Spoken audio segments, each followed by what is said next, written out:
Everyone, welcome back to today's lecture of thermodynamics. The book we are using is of Chengal Bowles Thermodynamics. Okay, so our first chapter is the basics of basic concepts of thermodynamics.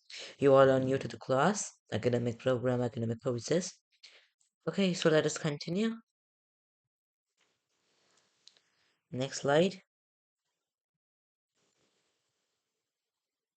We have some problem again. Okay. So what is thermodynamics? So our first, you all are well aware of it. Thermodynamics is concerned with ways energy is stored within a body and how energy transforms, which transformation and how energy transformations works, which involves heat and work and may take place. So thermodynamics by the name we can understand it is related to somewhere energy, thermal, temperature and all everything. Approaches to studying thermodynamics are first we have macroscopic, that is the classic macroscopic that we can see through our naked eyes. That is the classic thermodynamics. We study a large number of particles that make up the substance in question, studying objects that we can see and that consists of multiple particles. It does not require knowledge of the behavior of individual molecules. So, to study classical thermodynamics, you people do not need to study quantum mechanics. So that's the biggest part of classical thermodynamics is that when you are studying all of this, you do not need to, study it, not to study quantum mechanics. Microscopic, that is the statistical thermodynamics. It is concerned with behavior of individual particles, especially molecules, and it studies average behavior of large groups of individual particles. So it does not selectively study in microscopic thermodynamics. We specifically do not need to study the whole. Instead, we often study the average behavior of these large groups of individual particles. So, some application of thermodynamics is the human body. Human body releases heat. Our air conditioning systems works on the principles of thermodynamics. Airplanes, the jet propulsion, power plants, nuclear power plants, thermal power plants, refrigeration systems, and car radiators. So, thermodynamic systems. In the thermodynamic system, the quantity of matter or a region space chosen for study. So boundary is usually real or imaginary layer. So if we see this is a system, these are the surroundings of it, and this is the boundary for it.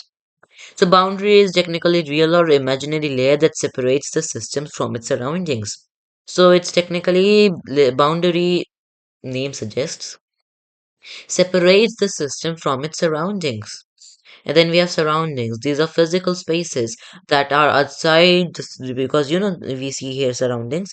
So these surroundings are technically usually outside of the boundary. Of course, the boundary this is the boundary line. Inside is a system, and these are the surroundings of it.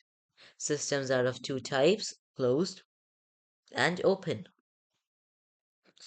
Closed systems that have fixed masses, energy, not mass, cross closed system boundaries. So this is a closed system where no mass cannot go outside or mass cannot go in and out. No, but energy can go in and out where M is constant, but energy is not constant. Closed boundary systems that are a moving boundary. So what happens in there is let's see. The moving boundary, this is the boundary where gas is of 2 kilograms and we have 1 cubic meter of area, and this boundary is moving. The below boundary is fixed, but this boundary is moving boundary. So see, this boundary increases, the area increases. This is what happens in closed systems with the moving boundaries. Sorry. So these have closed systems. These are again closed systems because we have a boundary, one fixed boundary, and this boundary is moving. System's not working once again.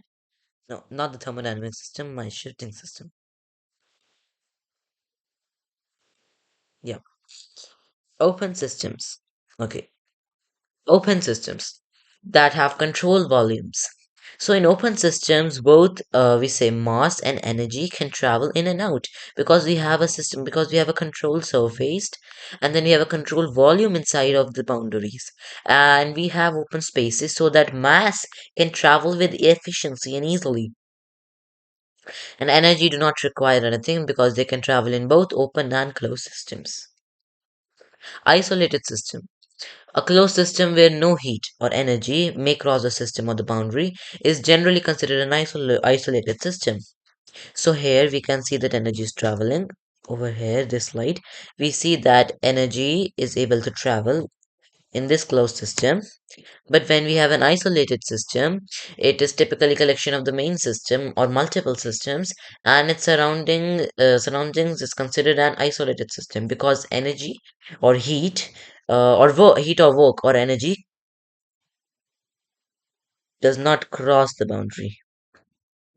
Let's move forward. So this is our isolated system boundary where this is the system and the work, heat and mass. So this is not able to travel in and out. So total energy of a system, sum of all forms of energy, that is thermal, mechanical, kinetic, potential, potential, electric, magnetic, chemical and nuclear that can exist in a system. The sums of all forms of energy that can exist in a system is the total energy of a system. For these systems, we typically deal with, in this course especially, sum of internal kinetic and potential energies, that E is equals to U plus kinetic energy plus potential energy, where E is total energy of system. So we have U for the thermal, all the energies, U is internal energy, Ke is kinetic energy, and Pa is potential energy. Kinetic energy is mv square by 2, and potential energy is mgz, sorry. System's internal energy. The system's internal energy is also considered is equivalent to the sum of microscopic energies. So, if in all the microscopic energies that exist within a system, if we sum up all of them, we get system's internal energy. For example, take nuclear energy, for example. All the particles that are together creating nuclear energies, nuclear systems, and when we sum all of these nuclear microscopic energies, we get the system's total internal energy for a nuclear energy reaction. Properties.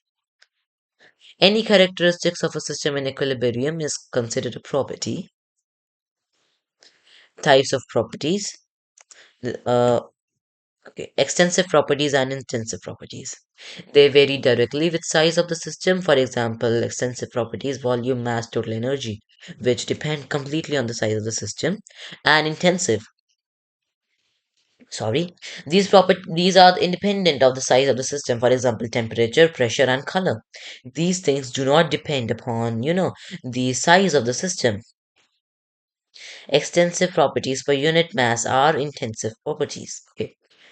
This is the point to note, where the specific volume V is equals to volume by mass.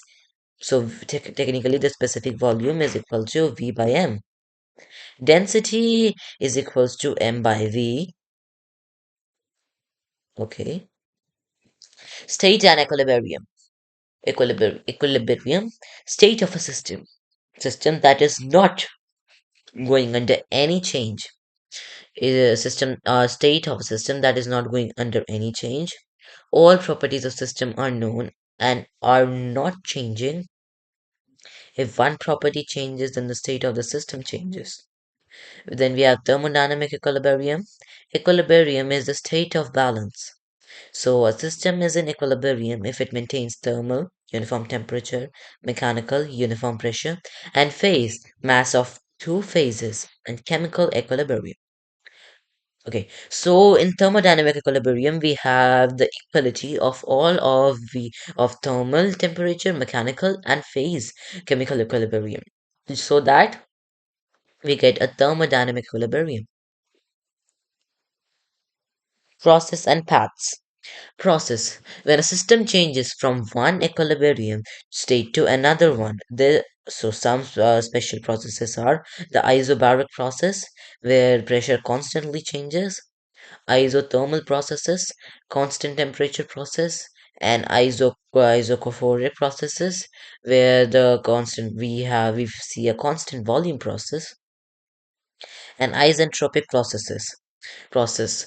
So constant entropy that we have chapter 6 based upon. So path. So series of states which a system passes through during process. This is what a path is known for.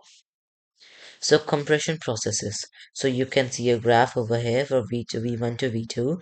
This is the initial state. This is the process path. And from 1 to 2, we have V2. This is the system, how it works in a system. So from part 1 to 2, we have process path, initial state, and the final state. This is how anything is compressed. Where a system with a moving boundary, where the boundary is moving from 2 to 1. Like thing. Yeah. So from initial state to the final state. Oh, sorry. So from here, this was from one initial state, then it was getting compressed, and the system is now over here, moving boundary.